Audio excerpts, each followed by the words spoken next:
मनीष की माँ लोहे वाले से बात कर रही थी। तभी कुछ बच्चे वहां पुराना लोहा लेकर आए और वहीं रुक गए। उसी पुराने लोहे में से एक चाबी जैसी चीज नीचे गिर गई। इतने में मनीष की माँ वहां से उठकर घर जाने लगी। चलते समय उनका पैर उस चाबी पर पड़ गया और वह चाबी उनके पैर में चिपक गई। घर पहुंचकर जैसे ही उन्होंने अपना पैर झाड़ा, वह चाबी नीचे गिर गई। उन्होंने अपने दोस्त को बुलाया और सारी बात बताई।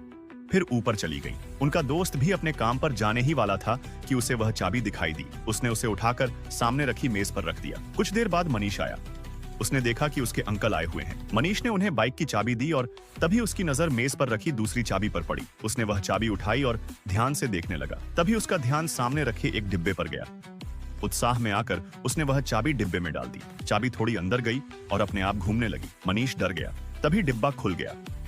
उत्सुकता से उसने डिब्बा पूरी तरह खोला तो उसमें एक घड़ी रखी हुई थी। वह घड़ी को ध्यान से देख ही रहा था कि उसकी माँ ने उसे लाइट जलाने के लिए कहा। वह उठकर लाइट जलाने गया, लेकिन जैसे ही उसने स्विच ऑन किया, उसे जोर का झटका लगा और वह नीचे गिर पड़ा। जब वह उठा तो उसने देखा कि घड़ी चल रही थी। वह वापस आया और घड़ी में समय ठीक करने लगा। तभी उसका दोस्त आया और उसे पैसे देने लगा। मनीष फिर से घड़ी का समय ठीक करने लगा। तभी अचानक वह फिर उसी तरह गिर पड़ा जैसे पहले गिरा था। उसे कुछ समझ नहीं आ रहा था। इतने में उसका दोस्त फिर से पैसे देने आया। मनीष ने उत्साह में फिर से घड़ी का समय बदला और वह दोबारा उसी तरह गिर गया जैसे पहले गिरा था। अब उसे समझ आ गया कि इस घड़ी की मदद से वह समय में पीछे जा सकता है।